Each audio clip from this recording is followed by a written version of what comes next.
ඔබ ඔබේ ඉතිරි කිරීමේ ගිණුමෙන් සල්ලි ගන්නවා ATM එකට කාඩ් එක දාලා. ගොඩක් වෙලාවට ඩෙබිට් කාඩ් එකනේ. ඒක කිසි ගැටලුවක් නැහැනේ. මොකද ඒ ඔබ ගන්නේ ඔබේ සල්ලි.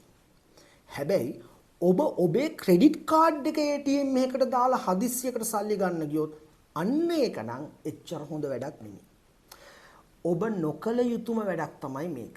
මොකද මෙතනදී ඔබට ලොකු පොලියක් අය වෙනවා. අද දවසේ අපි ඒ ගැන කතා කරනවා.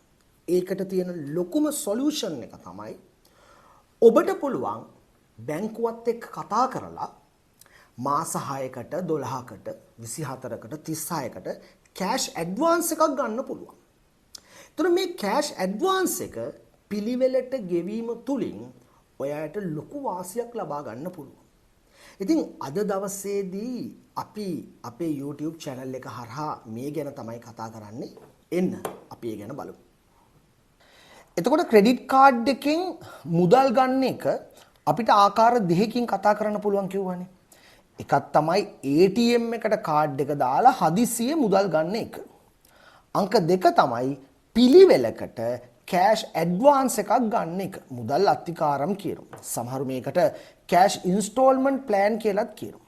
දැන් මේ ප්ලෑන් එක මාස 6කට 12කට 18කට 24කට ඕනනම් 36කට වෙනකන් ගන්න පුළුවන්. මම පැහැදිලි කරනවා ඉස්සරහට ඒ ගැන. ATM එකෙන් ඔබ හදිස්සියේ මුදල් ආපහු ගන්නවා නම් මම විශේෂයෙන්ම සඳහන් කරනවා මෙය කෙනෙක් නොකලම යුතු වරදක්. හැකිතාක් උත්සාහ කරන්න මේ වැඩේ නොකර ඉන්න. ඇයි කියලා මම මෙහෙම පැහැදිලි කරන්නම්කෝ. හිතන්න කෙනෙක්ගේ ක්‍රෙඩිට් කාඩ් එකේ බිලින් පීරියඩ් එක පළවෙනිදා ඉඳන් 31 වෙනිදා වෙනකම්. අපි හිතුව මේ මාසය ජනවාරි 1 වෙනිදා ඉඳන් ජනවාරි 31 වෙනකම් කියලා. අපි දුම් කෙනෙක් ජනවාරි 5 හදිසියකට කියලා රුපියල් ලක්ෂයක් ගත්තා. ඔබ දන්නවද? ඒ ගත්තු මොහොතේම ඔබෙන් බැංකුව අය කරනවා 103ක්. ඒ කියන්නේ රුපියල් 3000ක්. ඒ වගේම ATM එකෙන් සල්ලි ගන්නකොට බැංකුවෙන් බැංකුවට වෙනස් වෙනවා. සමහරු 100ක් ගන්නවා, සමහරු 500ක් ගන්නවා. ඒ යන ආදි වශයෙන්. ඔබ හිතන්නකෝ 500ක් ගත්තයි කියලා. ඒ අනුව මේ කෙනා මාසයේ අවසානයේදී මේ ගත්තු මුදලත් එක්ක බැලුවොත් සම්පූර්ණයෙන්ම ගෙවන්න තියෙනවා ගත්ත මුදල රුපියල් ලක්ෂයයි මේ ගාස්තු දෙක එකතුව 3500යි 1,35,500ක් ගෙවන්න වෙනවා. මෙතන ලොකුම අවදානම තමයි ඔබ මේ මුදල ඔබේ බිලින් පීරියඩ් එක තුල ගෙව්වේ නැත්නම් ඊළඟ මාසෙදී මේ සම්පූර්ණ ගානට අවුරුද්දට 126ක වගේ ලොකු පොලියක් බැංකුව අය කරනවා. දැන් මං දල වශයෙන් ගත්තොත් මෙතනදී එක මාසයක් නිසා 2235ක වගේ පොලියක් අය වෙනවා ඔබ මේ ගත්තු මුදලට. දැන් ඔබ බලන්න පුළුවන් ඇයි මම ATM එකෙන් ගන්නකොට බැංකුව ATM ගාස්තු කියලා රුපියල් 500කුත් අරගෙන ඒ වෙලාවෙම ඇයි මගෙන් 103ක් කපන්නේ කියලා. ඔබෙන් 103ක් අය කරන්න හේතුව මෙහෙමයි. දැන් ඔබ දන්නවනේ වෙළඳ සැලකින් ඔබ භාණ්ඩ සේවා ගත්තොත් එතකොට වෙළඳ සැල අදාළ බැංකුවට 103ක් ගෙවන්න ඕනේ. ඉතින් සමහර වෙළඳ සැල් ඒකත් ඔබටම දානවා. ඔබටම ගෙවන්න කියලා. හැබැයි මෙතනදී මේ මුදල් ගත්තේ ඔබ. ඔබ ATM එකෙන් හදිසියෙ මුදල් ගත්තා. අන්න බැංකුව ඔබෙන් තමයි මේ 103 අය කරන්නේ. දැන් මම කතා කරන්නේ මේ කෑෂ් ඇඩ්වාන්ස් කියන එක. නැත්තම් කෑෂ් ඉන්ස්ටෝල්මන්ට් ප්ලෑන් කියන එක. මේක කෙනෙක් අර හදිසියට සල්ලි හිතුමතේ ගන්නවා වගේ නෙමෙයි. මේක ටික පිළිවෙලට කරන වැඩක්. මේක බැංකුවත් එක්ක කතා කරලා ඔබට ගන්න පුළුවන්. ඔබ දන්නවද? ඔබේ ක්‍රෙඩිට් කාඩ් එකේ available balance එකකින්. ඒ කියන්නේ ඔබේ ක්‍රෙඩිට් කාඩ් එකේ තව කොච්චර ඔබට මිලදී ගන්න පුළුවන්ද කියන balance එකෙන් සමහර බැංකු 170ක්, සමහරු 175ක්, සමහරු 90%ක්ම ඔබට කෑෂ් ඇඩ්වාන්ස් එකක් දෙනවා. දැන් මේ කෑෂ් ඇඩ්වාන්ස් එකට බැංකුව අය කරන්නේ පොලියක් නෙමෙයි. හැබැයි ඉතින් පොලිය වගේම දෙයක් තමයි අය කරන්නේ. ඒකට කියන්නේ handling fee එක කියලා. මේ ලෝන් එක ඔබට ගන්න පුළුවන් මෙන්න මේ කාල සීමාවන් වලට මම එක කලිනුත් සඳහන් කළා. අපි දැන් බලමු බැංකුවක් මේ හැන්ඩ්ලින් ෆී එක කියලා කීයද අය කරන්න කියන එක. තේරුම් ගන්න මම මේ සඳහන් කරන්නේ පොදුවේ එන අගයක් විතරයි. මේක බැංකුවෙන් බැංකුවට වෙනස් වෙන්න පුළුවන්. කෙනෙක් මාස 6කට කෑෂ් ඇඩ්වාන්ස් එකක් ගන්නවා නම් බැංකුව එයාගෙන් 4.5ක් වගේ අය කරනවා. මාස 12කට ගත්තොත් මේ ගාන. මාස 18කට ගත්තොත් 14.5ක්. මාස 24කට ගත්තොත් 19ක් වගේ. මාස 36 කියන්නේ කාලය වැඩි වෙනකොට එයාගෙන් අය කරන ගාස්තුව 32ක් විතර වගේ වෙනවා. දැන් ඔබට මම මේ ප්‍රතිශතය නිපෙන්නුවේ.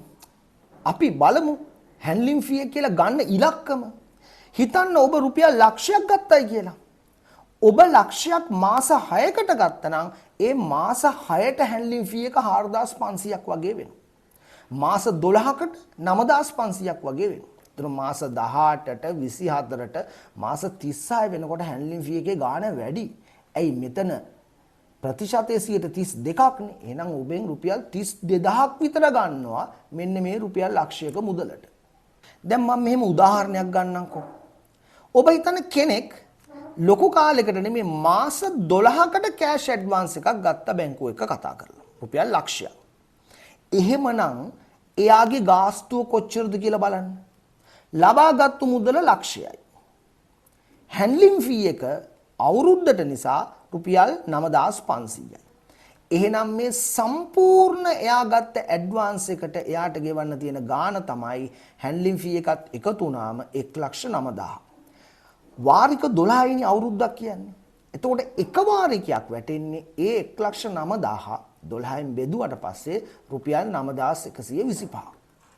ඇත්තටම මෙතන මේ ලක්ෂයට 9500 එකතු කරාම මෙතන 1,90,500ක් වෙන්න ඕනේ. එතකොට මේ 1,90,500 12න් බෙදලා තමයි 9125 කියන උත්තරේ එන්නේ. එතකොට මේ 9125 කොහොමද ඔබ ගෙවන්නේ? මේක ඔයාගේ බිලට එකතු වෙනවා. එතකොට මාසයක් අවසානයේ ක්‍රෙඩිට් කාඩ් එකට ඔබ ගෙවන්න තියෙන මුළු මුදල තුල මේ 9125ක් තියෙනවා. දැන් මම ඉස්සෙල්ල සඳහන් කරේ සමහර බැංකු මේ කෑෂ් ඇඩ්වාන්ස් එක දෙන විදිය. තවත් බැංකු තියෙනවා හැන්ඩ්ලින් ෆී එක කියන එක නැතුව තමයි ඒගොල්ලෝ වාරිකය ගණනය කරන්නේ. අර උදාහරණයක් හැටියට කෙනෙක් ගත්තේ ලක්ෂයක් නම් ලක්ෂය කෙලින්ම සමාන වාරික 12න් බෙදුවට පස්සේ එක වාරිකයක් රුපියල් 8333ක් විතර වගේ වෙනවා. හැබැයි මෙතනදී මේගොල්ලෝ පළවෙනි වාරිකයේදී අර හැන්ඩ්ලින් ෆී එකක් ගෙවන්න කියනවා. ඒ අනුව පළවෙනි වාරිකයේදී සමාන වාරිකය වන 8333ට හැන්ඩ්ලින් ෆී එක 9500 එකතු කරලා පළවෙනි වාරිකයේ විතරක් ලොකු ගාණක් ගෙවන්න තියෙනවා 17833ක්. හැබැයි 2 3 ඉඳන් 12 වෙනි වාරිකයට වෙනකන් එයා ගෙවන්නේ එක වාරිකයට 8333යි. ඉතින් මේක බැංකුවෙන් බැංකුවට වෙනස් වෙනවා. මතක තබා ගන්න. මේ වාරිකයත් ඔබේ අවසාන බිලට එකතු වෙනවා.